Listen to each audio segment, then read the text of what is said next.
Friends, welcome to தென்னூஸ் kitchen. இன்றைக்கி நம்ம கிச்சனில் என்ன பார்க்க போகிறோம்னா மீன் வறுவல்.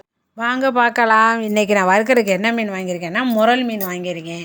முரல் மீன் வாங்கிட்டு வந்து வீட்டிலே கட் பண்ணுங்கள். அங்கே கொடுத்து கட் பண்ணுறத விட வீட்டில் கட் பண்ணுறது ஈஸியாக கட் பண்ணலாம். அதில் அவ்வளோவா முள் இருக்காது. ரவுண்டாக கட் பண்ணி எடுத்து மண்சட்டியில் போட்டு கழுவி எடுத்துக்கிட்டேன். வறுக்கிறதுக்கு தேவையான அளவு உப்பு போட்டுக்கிட்டேன். நான் 1 ஸ்பூன் உப்பு போட்டிருக்கேன். நீங்கள் அதிகமாக மீன் இருந்துச்சுன்னா நீங்கள் எப்படி அதிகமான இதுக்கு போட்டுக்கோங்க. இதை கணக்கு பண்ணி போடாமல் நான் கம்மியாக மீன் இருக்குது அதனால் 1 ஸ்பூன் உப்பு போட்டிருக்கேன். அதுக்கடுத்து 1 ஸ்பூன் மஞ்சத்தூள் போட்டிருக்கேன். அந்த கவுச்சி வாசனை வராமல் இருக்கிறக்காண்டி. மீனில் லேசாக கவுச்சி இருக்கும். நம்ம எப்படி கழுவுனாலும் அந்த லேசான கவுச்சி இருக்கும். அந்த மஞ்சத்தூள் போட்டால் கவுச்சி வாசனை வராது. அதனால் மஞ்சத்தூள் போட்டிருக்கேன். உப்பு மஞ்சத்தூள் போட்டு அதுக்கப்புறம் மிளகாத்தூள் 1 ஸ்பூன் போட்டிருக்கேன்.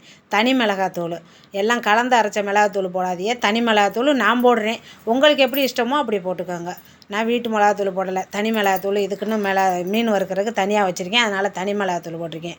2 பல்லு பூண்டு தட்டி போட்டிருக்கேன்.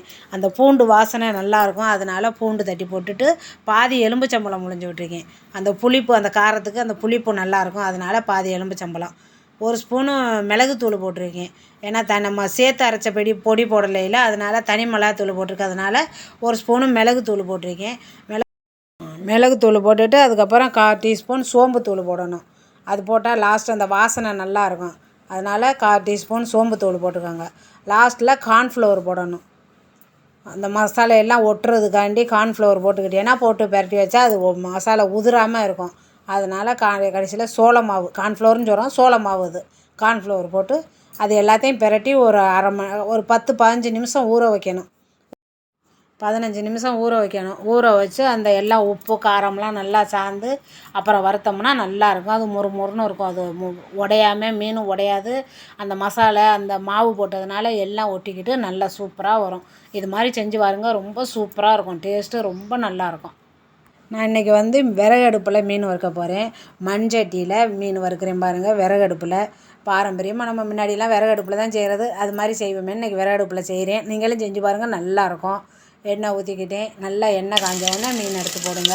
போட்டு அந்த மீன் சட்டியில் ஒட்டாது. அந்த நம்ம மாவு போட்டுக்கிறதுனால ஒட்டாமல் நல்லா துண்டாக வடை மாதிரி வரும். நல்லா வறுத்து எடுத்துக்கோங்க. சூப்பராக இருக்கும். ஆனால் அந்த மண்சட்டிக்கு இந்த மாதிரி அகப்பை உள்ள கரண்டி யூஸ் பண்ணினா அந்த சட்டியும் கீறல் விழுகாது. ரொம்ப நல்லாயிருக்கும். நம்ம கரண்டி பாரம்பரியமாக நல்லாயிருக்கும். அந்த மாதிரி யூஸ் பண்ணி பாருங்கள். உடையாமல் ஒவ்வொரு பக்கமாக மெதுவாக திருப்பி விடுங்க.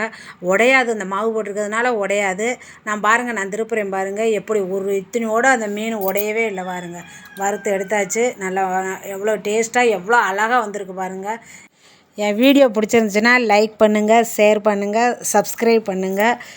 அடுத்த வீடியோவில் சந்திப்போம். பாய்.